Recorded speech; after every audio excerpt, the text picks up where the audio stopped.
పేరు R Lakshman, doctor R Lakshman. నేను assistant professor, university college of law. ఈరోజు పార్లమెంట్ ఎన్నికలు జరుగుతున్నాయి. ఈ పార్లమెంట్ ఎన్నికల్లో ప్రతి ఒక్కరూ ఓటేయాల్సిన బాధ్యత ఉన్నది. ఇది కాన్స్టిట్యూషన్ కల్పించిన, రాజ్యాంగం కల్పించిన ఓటు హక్కు. ఇది ఏదో ఆషామాషి ఓటు హక్కు కాదు. కాబట్టి ప్రతి ఒక్కరు వినియోగించుకోవాల్సిన బాధ్యత ఉన్నది.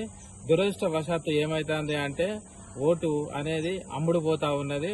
మార్కెట్లో అంగడి సరుకు లెక్క అయిపోతా ఉన్నది. డబ్బుకు అమ్ముడుపోతా ఉన్నది, మద్యానికి అమ్ముడుపోతా ఉన్నది. ప్రతి విషయంలో అమ్ముడుపోయి అదే ఉచిత పథకాలతోని అదే ఓటు హక్కును ఏం చేస్తున్నారు అంటే అమ్ముడుపోతున్నారు. ఇదే విధంగా పేద ప్రజలు, ధనికులు అందరూ కూడా మోసపోతా ఉన్నారు. నేను అనేది ఏంటంటే ఇలా ఓటు హక్కును వినియోగించుకోవాల్సిన బాధ్యత మన అందరి పైన ఉన్నది. భవిష్యత్తులో ఒక మంచి రాజకీయ నాయకుడిని ఎన్నుకోవాలి.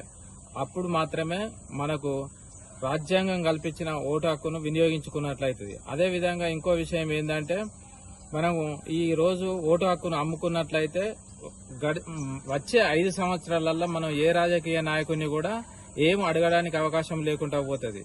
కాబట్టి ప్రియమైన ప్రజలారా, ఇవాళ ఓటు హక్కు అనేది ప్రతి ఒక్కరి కనీస బాధ్యతగా, మీ భారత ప్రజాస్వామ్యం బతకాలి అంటే ఓటు హక్కు మాత్రమే ఆయుధం.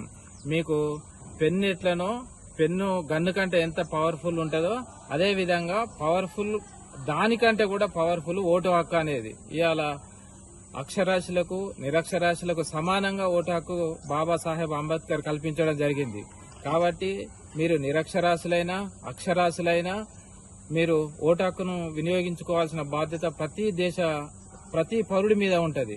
ఇవాళ మనం 5 సంవత్సరాల కోసం ఒక లిక్కర్ కోసం, చికెన్ బిర్యానీ కోసమో, మటన్ బిర్యానీ కోసమో, లేకపోతే ఇంకో దేనికో 5,000 ఇత్తాలనో 1,000 ఇత్తాలనో మన ఓటు హక్కుని ఇవాళ అమ్ముకొని తర్వాత మన పిల్లల భవిష్యత్తును ఏం ఆలోచించకుండా, మన పిల్లల బంగారు భవిష్యత్తును ఆలోచించకుండా మన ఓటు హక్కును పణంగా పెట్టి ఎల్లుండి పొద్దున మనం రాజకీయ నాయకుల దగ్గరికి పోయి మా పిల్లోనికి ఉద్యోగం కావాలి, మా పిల్లోడు ఇది కావాలి, అదివి కావాలని పైరోగాలు పడితే అతడు కూడా మీకు మొన్న ఉచిత పథకాలతో ఈ విధంగా ఇస్తున్నాం, ఉచిత పథకాలు ఇచ్చినాం, ఇవి ఇస్తున్నాం, అవి ఇస్తున్నాం, గొర్రెలు ఇస్తున్నాం, బర్రెలు ఇస్తున్నాం, చేపలు ఇస్తున్నాం, ఇంకా ఏదో ఉచిత పథకాలు ఇస్తున్నాం, ఫ్రీ బస్సులలో ఫ్రీ ఇస్తున్నాం. ఇవన్నీ కూడా మీ ఓటు హక్కును శాసించలేవు. ఇవన్నీ కూడా ప్రతి ఒక్కరు కూడా మంచి దేశ భవిష్యత్తు కావాలంటే ప్రతి ఒక్కరు కూడా ఓటు హక్కు వినియోగించుకొని బంగారు భవిష్యత్తుకు బాటలు వేయాల్సింది ఓటు హక్కు ద్వారా మాత్రమే. ఈ ఉచిత పథకాల ద్వారా గాని, ఇంకా ఏదో పథకాల ద్వారా గాని ఇవన్నీ కూడా మన భారతదేశాన్ని శాసించలేవు. మంచి నాయకుడిని ఎన్నుకున్నప్పుడు మనం ఇంట్లో ప్రశాంతంగా బతకడానికి అవకాశం ఉంటుంది. నీతిమంతమైన రాజకీయాన్ని, నీతిమంతమైన సమాజాన్ని స్థాపించడానికి కూడా అవకాశం ఉంటుంది.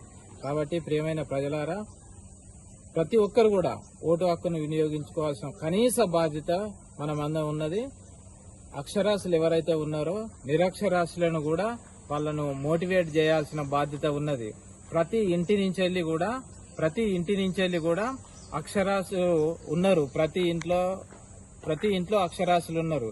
వాళ్ళందరూ కూడా వాళ్ళ ఫ్యామిలీని వాళ్ళు ఇండివిజువల్ గా మోటివేషన్ చేసుకుంటే ఆటోమేటిక్ గా ఓటు శాతం అనేది పెరుగుతుంది. అన్ఫార్చునేట్ గా దురదృష్టవశాత్తు ఏమైతుంది అంటే ఓటు రోజు సెలవిత్తాలని పట్టణాలల్లో ఇంట్లోనే ఉద్యోగస్తులు ఇంట్లోనే పడుకుంటారు. కనీస బాధ్యత కూడా వాళ్ళకు లేదు.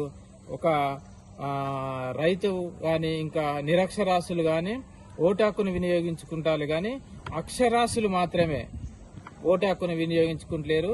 ఇది దురదృష్టకరం. ఇది భారతదేశానికి ఈ ఓటు హక్కు అనేది చేటు చేస్తుంది. మంచి సమాజాన్ని నిర్మించాలంటే ప్రతి ఒక్కరు కూడా ఓటు హక్కును వినియోగించుకోవాల్సిన బాధ్యత ప్రతి ఒక్కరి మీద ఉన్నది. ప్రతి ఒక్కరు కూడా ఆ రోజు బాబాసాహెబ్ అంబేద్కర్ కల్పించింది అందరూ సమానమే, భారతదేశంలో ప్రతి ఒక్కరూ సమానమే అనే బాధ్యతతోని ఆ రోజు కల్పించిండు. కానీ అన్ఫార్చునేట్లీగా మనం అమ్ముకోవడం వల్ల ఏమవుతుంది అంటే ఈ భారతదేశాన్ని మనం నిర్మించలేము. మన పిల్లల భవిష్యత్తుకు, బంగారు భవిష్యత్తుకు ఇవ్వలేరు. ఈ రాజకీయ నాయకులు బంగారు భవిష్యత్తుని ఇవ్వలేరు. అదేవిధంగా మన అందరి బంగారు భవిష్యత్తు ఉండాలి అంటే ఏం చేయాలి అంటే ఓటు హక్కును ప్రతి ఒక్కరు వినియోగించుకోవాల్సిన కనీస బాధ్యత ఉన్నది.